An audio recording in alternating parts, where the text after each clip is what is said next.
Hola, ¿qué tal? ¿Cómo están? Bueno, de nuevo un nuevo encuentro para tratar de desarrollar estos temas que nos competen en esta materia, en este espacio de deontología y ética profesional. Nosotros la semana pasada vimos lo que es la deontología, los conceptos, los fundamentos, la dimensión normativa y la dimensión singular de la deontología y de la ética profesional.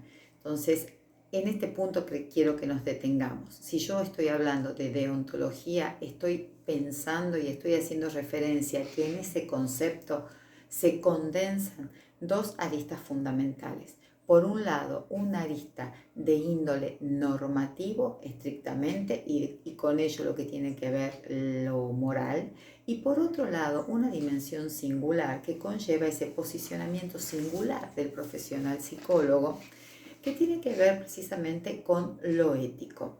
Es decir, que acá retomamos a lo que decíamos la semana pasada, que ética y moral forman parte de esa columna vertebral de la deontología y por ende lo que tiene que ver en el actuar del profesional, esa interacción entre lo normativo y lo singular que van a determinar la práctica profesional.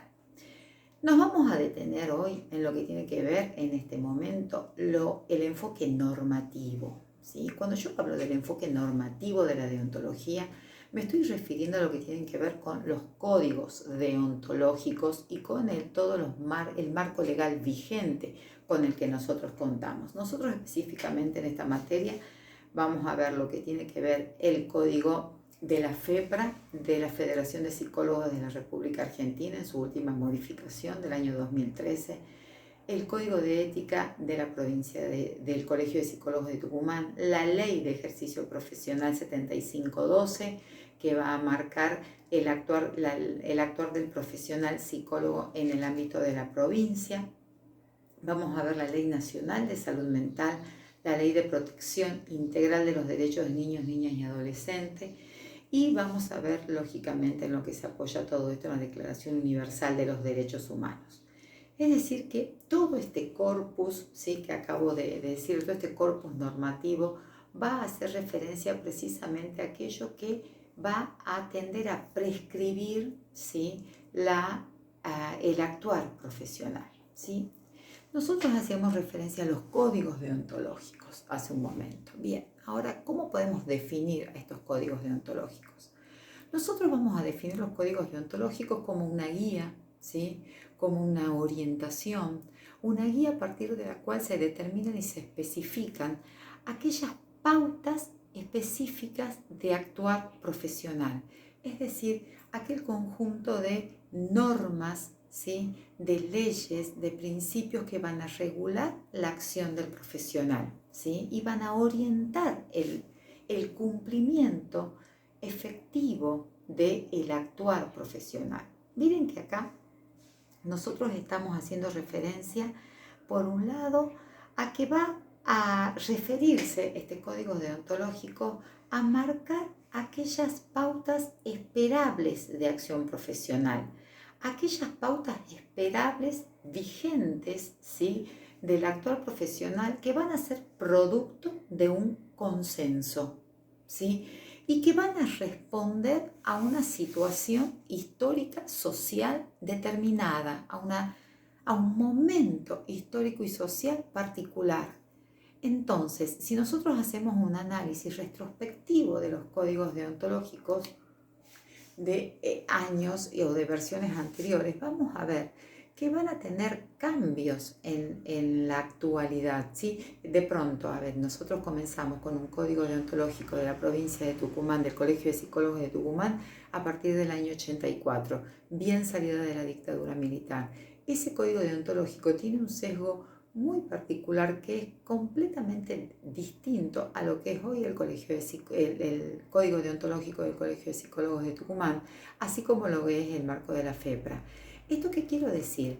Que los códigos deontológicos, ese corpus normativo, ese corpus prescriptivo, no es cerrado, no se presenta de una manera cerrada, inflexible, inmodificable, sino todo lo contrario. Esos códigos deontológicos se hace necesario que se le vayan introduciendo las modificaciones pertinentes conforme a la situación reinante y conforme a las necesidades que imperan en el contexto social.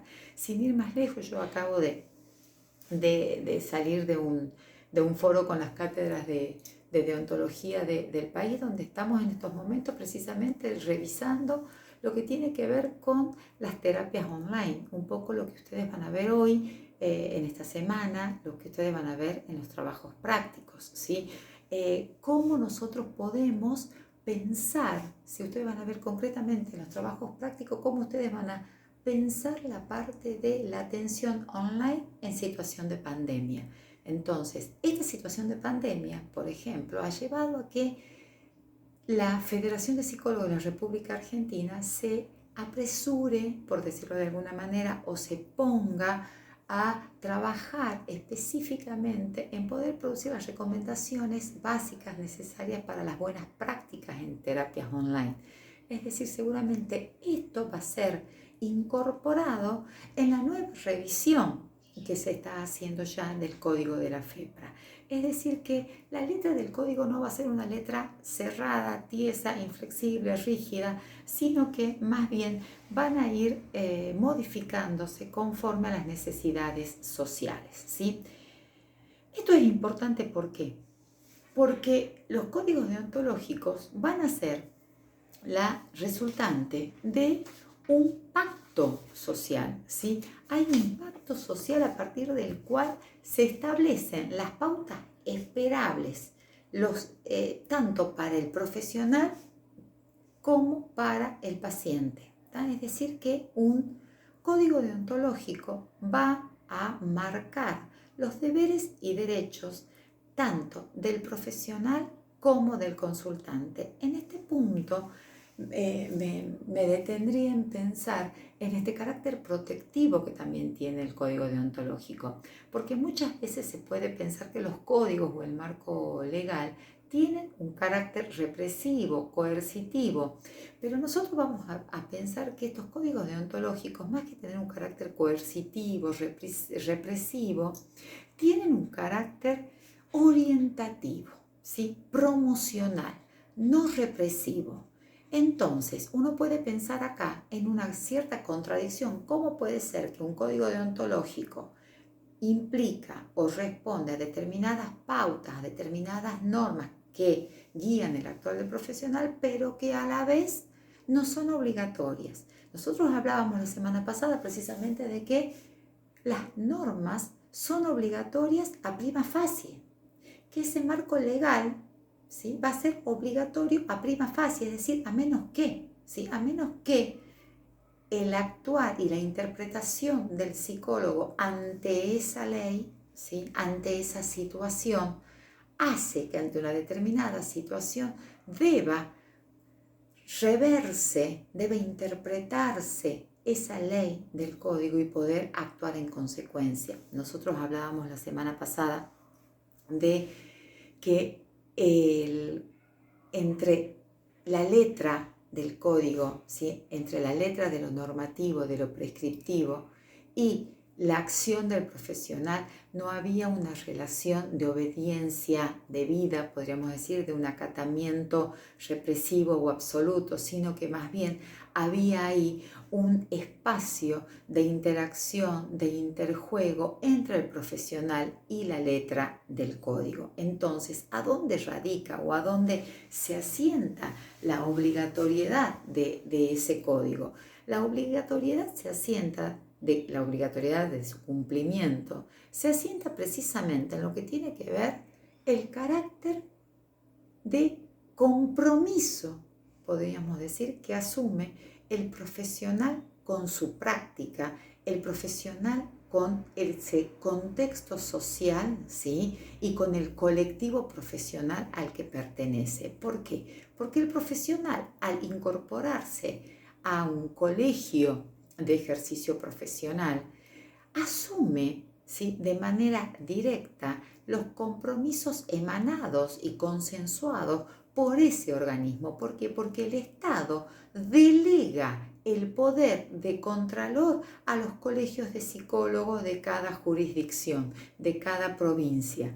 Es decir, que de manera implícita el psicólogo, en este caso el profesional psicólogo de la provincia de Tucumán, adhiere los principios y las normas que emana los códigos deontológicos de la provincia de Tucumán, y lo vamos a abarcar y nosotros vamos a tomar el de la Federación de Psicólogos de la República Argentina, de la cual el Colegio de Psicólogos de Tucumán forma parte.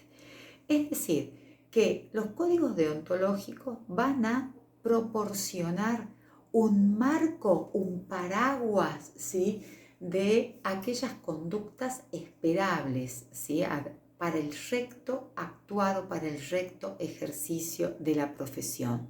¿Por qué? Porque el psicólogo asume el compromiso de adoptar esas normas como propias, ¿sí?, y las adopta a partir de cuál, y las ejecuta a partir de dónde, a partir del propio ethos, a partir de su propio ethos, ¿sí?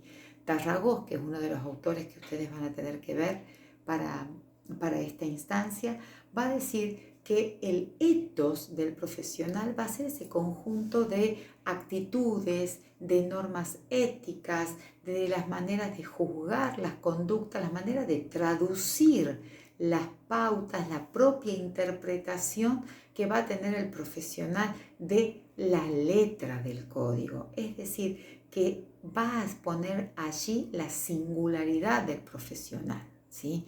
Esa parte de la que yo hablaba al comienzo de la singularidad, la parte de lo ético, ¿sí?, cómo esto ético va a venir a interpretar la norma y a partir de allí actuar en consecuencia. Yo acá me gustaría remitirlo a una de las primeras clases cuando nosotros veíamos singularidad ética, cuando Foucault habla de que no es universalizando las reglas que nos vamos a convertir, dice Foucault, en sujetos morales, sino más bien a partir de una relación con esa norma, cómo nosotros nos vamos a constituir como sujetos éticos, como sujetos morales. Entonces yo acá transpolo esta idea que trae Foucault cuando habla acerca de la universalidad de la norma. Entonces, ¿qué es lo que digo? Y acá, como para terminar esta idea, es que la existencia de un código deontológico no va a determinar el actuar ético o el comportamiento ético de un profesional, sino va a ser el propio profesional con su ethos, con su singularidad, conjuntamente a la interpretación de ese cuerpo normativo, que le va a permitir posicionarse y actuar como profesional ético, ¿sí?, desde un lugar de implicación, de responsabilidad y de compromiso social. Hay algo que nosotros hablábamos la semana pasada, de que es ante una decisión, ¿sí?, que debe tomar el profesional en su práctica, puesto que no todo está dicho en la letra del código, es cómo allí se va a poner en juego esa propia interpretación, ese ethos del profesional que se va a poner allí en evidencia, de manifiesto en la práctica profesional, considerando siempre lo que tiene que ver su compromiso con su propia práctica y para quien lo consulta, es decir, su responsabilidad profesional y su responsabilidad social. Ustedes van a encontrar en el texto de Tarragós, que yo no lo he desarrollado en este momento porque es muy sencilla la lectura, cuáles van a ser las funciones de los códigos deontológicos, que ustedes van a encontrar entre las funciones declarativa, protectiva, identificativa, coercitiva, no represiva, metodológica. Y también ustedes van a encontrar en Tarragós lo que tiene que ver, todo el desarrollo, lo que tiene que ver el ethos profesional, ¿tá? Así que bueno, yo los invito, los convoco a que asistan a los espacios de clases que los días martes tenemos con los profesores Blasco, Pimentel, y los días miércoles con la profesora Giselle Fernández Olmedo, y los jueves que se van rotando para poder trabajar esto. Nosotros específicamente esta semana vamos a trabajar los códigos deontológicos, la ética profesional en contexto de pandemia. un poco de lo que yo hablé la semana pasada en el foro de cátedras que nos reunimos con las cátedras de todo el país, ¿sí? De deontología y ética profesional. Los convoco a que participen en cada uno de sus espacios de clase que tan arduamente vienen trabajando sus profesores. Un saludo grande y a cuidarse.